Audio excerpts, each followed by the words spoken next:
MP board कक्षा 10वीं वाले सभी विद्यार्थियों के लिए 11 मई का जो पेपर है, पूरा पेपर और उसका सॉल्यूशन बता रहा हूं। द्वितीय परीक्षा यानी कि सेकंड एग्ज़ाम का पूरा पेपर आ चुका है। प्यारे विद्यार्थियों, मेरे द्वारा set A, set B, set C व सेट डी बताए जा रहे हैं।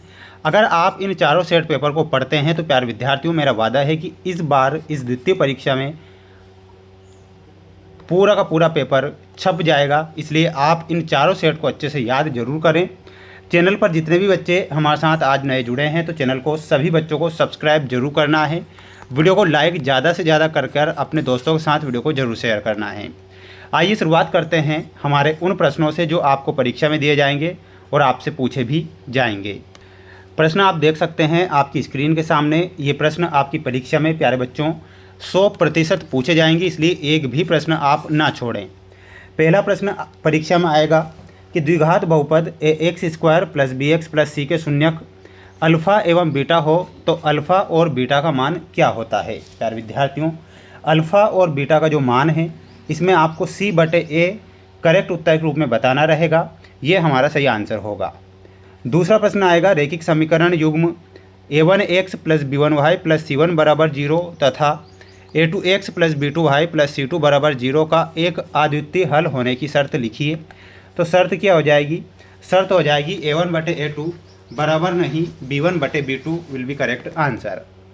द्विघात समीकरण ax² plus bx plus c बराबर 0 के मूल वास्तविक होंगे यदि b² minus 4ac greater than 0 हो तो, यानी कि इसमें ऑप्शन नंबर सी करेक्ट करना है।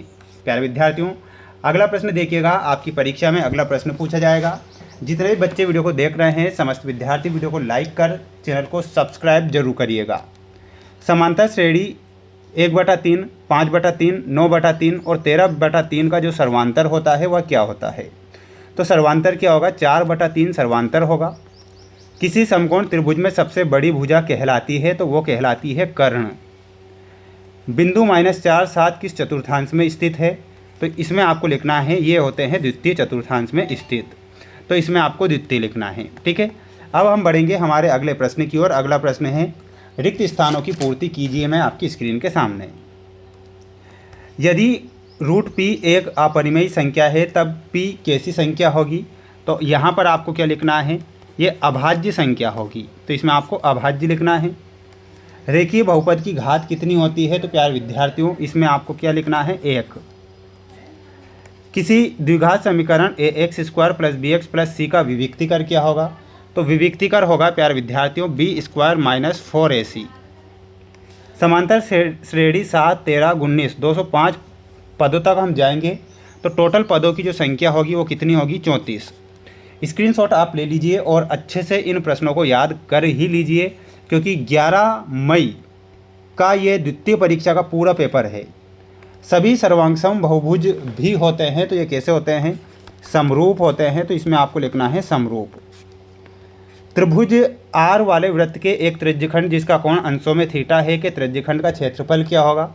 तो क्षेत्रफल होगा प्यारे विद्यार्थियों θ/360 मल्टीप्लाई πr²। ठीक है, स्क्रीनशॉट ले लेना है। अब देखिएगा ये सत्यासत्य वाले क्वेश्चन आएंगे परीक्षा में। एक वृत्त की केवल 2 समांतर स्पर्श रेखाएं हो सकती है। प्यारे विद्यार्थियों ये असत्य होगा। किसी घटना की प्रायिकता का मान सदैव 1 से बड़ा होता है, ये असत्य होगा। शंकु का आयतन बिल्कुल सत्य दे रखा है तो इसमें सत्य लिखना है।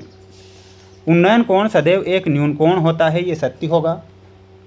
माध्यक बहुलक एवं माध्यमेय संबंध 3 माध्यक बराबर बहुलक +2 माध्य होता है, ये सत्य है। ई एवं ई माइनस परस्पर पूरक घटनाएं हैं तो ये भी आपका क्या होगा? सत्य होगा। ठीक है, स्क्रीनशॉट आप ले लीजिए अच्छे से और पढ़ लीजिए, इन सभी प्रश्नों को याद कर लीजिए क्योंकि पूरा का पूरा पेपर बता रहा हूँ। ठीक है, अगला देखिएगा ये जोड़ी आएगी परीक्षा में। चतुर्थांश का क्षेत्रफल परीक्षा में आएगा तो इसमें आपको बताना है 1/4 πr²। वर्ग का क्षेत्रफल क्या होता है? तो इसमें लिखना है भुजा का वर्ग। अवनमन कोण में अवनत कोण सही होगा। tan 30 डिग्री बटा कोट 60 डिग्री का मान जो होता है वो कितना होता है? 1। sin² 20 degree plus cos² 20 degree का मान भी 1 होता है। और cos थीटा बटा sin थीटा का मान क्या होगा? और वो हो जाएगा कोट थीटा। ठीक है, स्क्रीनशॉट आप ले लो जल्दी से और याद कर लो, रट लीजिए इन प्रश्नों को, ठीक है। अगला प्रश्न देखिएगा, किसी समांतर श्रेणी का n पदों का योग ज्ञात करने का सूत्र लिखिए। तो सूत्र क्या हो जाएगा, सूत्र हो जाएगा Sn बराबर n/2 2a plus n-1 d का होल स्क्वायर। थेल्स का प्रमेय या आधारभूत समानुपातिक प्रमेय का कथन 100% आएगा, ये याद करके जाना है। इसकी डेफिनेशन होती है, किसी त्रिभुज की एक भुजा के समांतर अन्य दो भुजाओं को प्रतिच्छेद करने के लिए एक रेखा खींची जाए तो ये एक ही अनुपात में विभाजित हो जाती है। स्पर्श रेखा और स्पर्श बिंदु से जाने वाली त्रिज्या के बीच बने कोण की माप होती है 90 डिग्री की। एक वृत्त की कितनी स्पर्श रेखाएं हो सकती है? तो प्यारे विद्यार्थियों, इसमें आपको लिखना है एक वृत्त की अनेक स्पर्श रेखाएं हो सकती है। एक वृत्तखंड का क्षेत्रफल ज्ञात करने का सूत्र क्या होता है, ये याद करके जाना है। द्विघात बहुपद ax² + bx + c बराबर 0 के शून्यकों का योग का सूत्र क्या होता है? तो लिखना है -b/a। तो ये आपको ध्यान रखना है। ये 30 नंबर के मैंने ऑब्जेक्टिव टाइप प्रश्न आपको बताए हैं। 6 से लेके तो 23 तक के क्वेश्चन आपको नेक्स्ट वीडियो में बता दिए जाएंगे। तो सभी बच्चे चैनल को सब्सक्राइब करके रखें और अच्छे से पढ़ लेना है, याद कर लेना है। मिलते हैं नेक्स्ट वीडियो में। जय हिंद।